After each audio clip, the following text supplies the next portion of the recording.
Singh Thind from Logos English Services. In this video, I'll be talking about the aim of grammar teaching. What is the aim of grammar teaching? On the board is a quote from a non-native speaker who was also an instructor of the English language some time back. These are his very own words. The aim of grammar teaching must at all times be to increase the learner's power to use the language in speech and writing. In short, the grammar taught must meet the needs of the learner, his direct needs. Observe that he said the power to use the language in speech and writing and his direct needs. Spoken and written English are the transmission skills. Therefore, any learner who embarks on an English language program must be proficient in spoken written English. And how does a learner become proficient in the spoken written language? He or she must learn grammar. Therefore, he must have something that guides him in a proper way how to master the language. Let's take for instance the difference between subjective and objective pronouns. I hit Mark. Mark hit me. Now, before any learner understands the difference between I and me, he must be taught the sentence pattern, subject, verb, and object. Now, in the first sentence, I hit Mark. What is the verb? The verb is hit. To find the subject, we must ask the question who or what before the verb.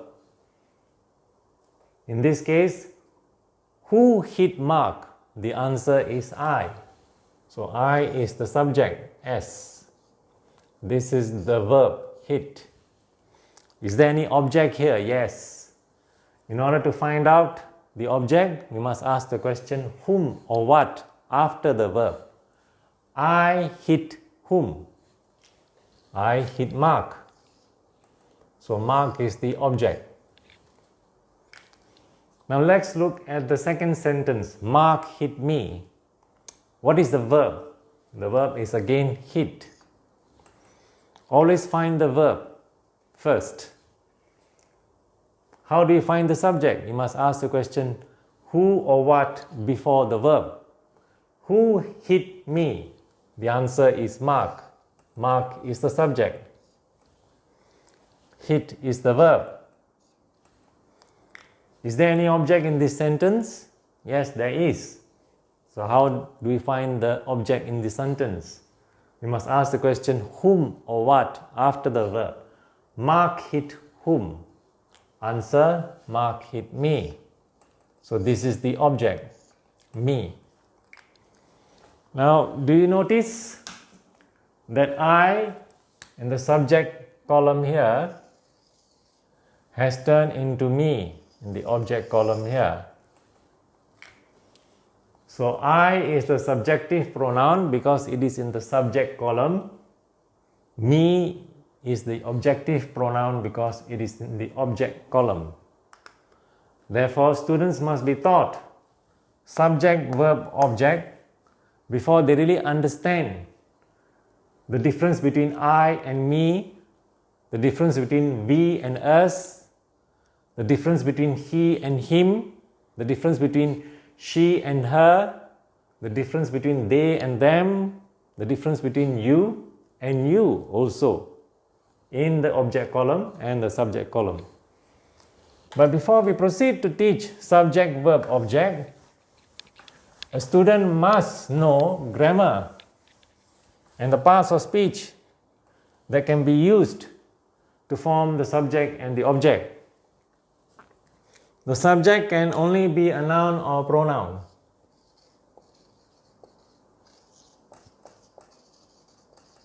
The same goes for the object. a noun or a pronoun. Like for example, in this sentence, the boy kicked the ball. We first find the verb. What is the verb? Kicked. We underline the verb kicked.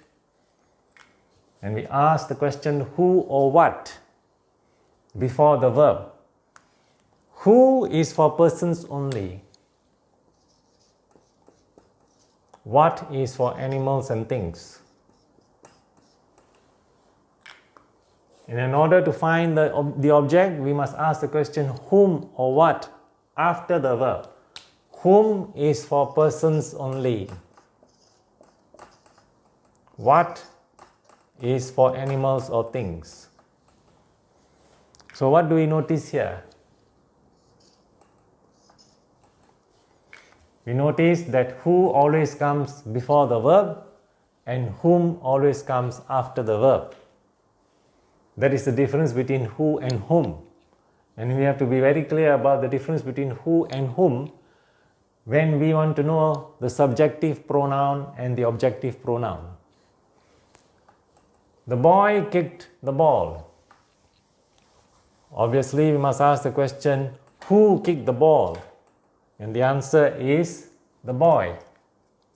The boy is the subject. The verb is kicked. And in order to find the object, we must ask the question, whom or what? In this sentence, the boy kicked what? The boy kicked the ball. The ball is the object. Now let's take this sentence again, the boy, and make some changes. The boy kicked me. The verb is kicked and the subject is the boy, but the object here is a different part of speech. The boy kicked whom? We still ask the same question because whom is for people. The boy kicked whom? The boy kicked me. Me is the object. So what is the difference? Here the ball is a noun.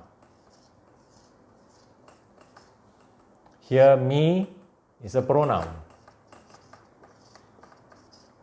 And this pronoun is in the objective case because it is in the object column. So we will proceed to the next sentence.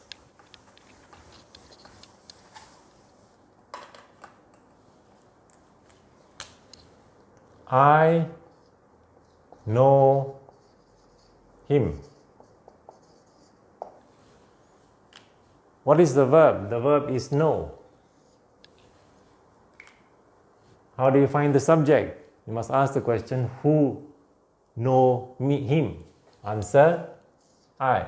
I is the subject. Know is the verb. Is there any object? Yes.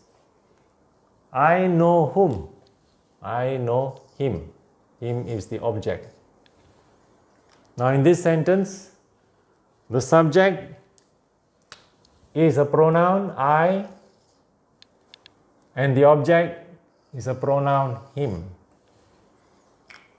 So the parts of speech that can be used to form the subject and object must only be nouns and pronouns. With this knowledge, a student will be able to understand the difference between I and me, we and us. For instance, in this sentence, we stopped them. What is the verb? The verb is stopped. What is the subject? The subject is we. Here the subject is a pronoun we. The verb is stopped. What is the object? Them. So we is the subjective pronoun and them is the objective pronoun. But we must always remember that if a student does not understand the parts of speech that make up the subject and the object, it will be very difficult for him or her to understand the difference between the subjective pronouns and the objective pronouns. For that reason, any student who wants to be proficient in spoken and written English must learn grammar and the various parts of speech, the 8 parts of speech that one must study to be proficient in spoken and written English.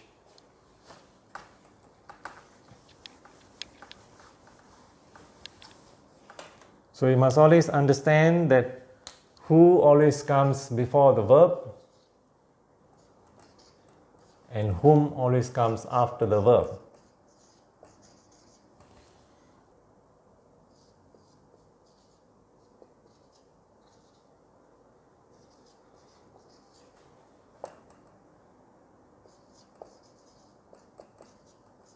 He is a boy, she is a girl.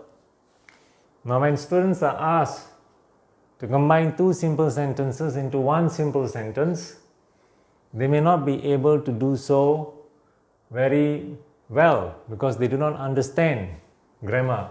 So in this sentence, he is a boy, but she is a girl.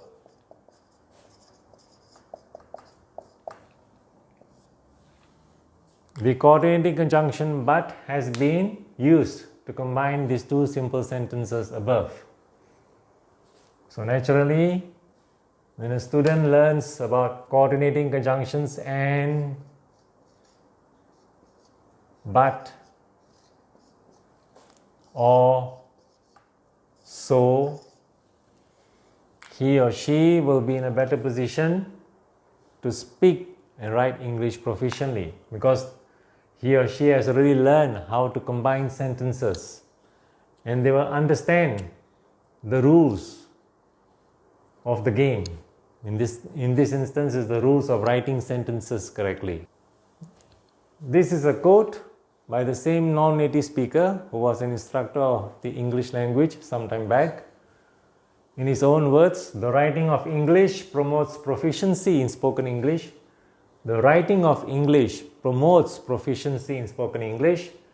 We often lose sight of this fact as usually only the other side of the picture, namely that spoken English promotes proficiency in written English, is held up to us. That is what I'm trying to emphasize here. The writing of English promotes proficiency in spoken English. We must learn how to write English well. Gradually, we will learn how to speak English well too. In order to do so, we must learn grammar. Grammar is very important. And in this program, the structural approach, we emphasize a lot on the writing of English, which eventually promotes proficiency in spoken English.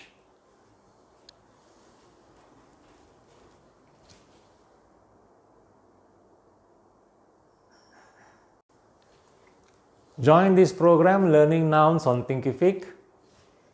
The link is given below this video. Click on it and the other 7 parts of speech will follow. Gradually, a learner will learn how to write English well and also speak English well at the same time. Thank you.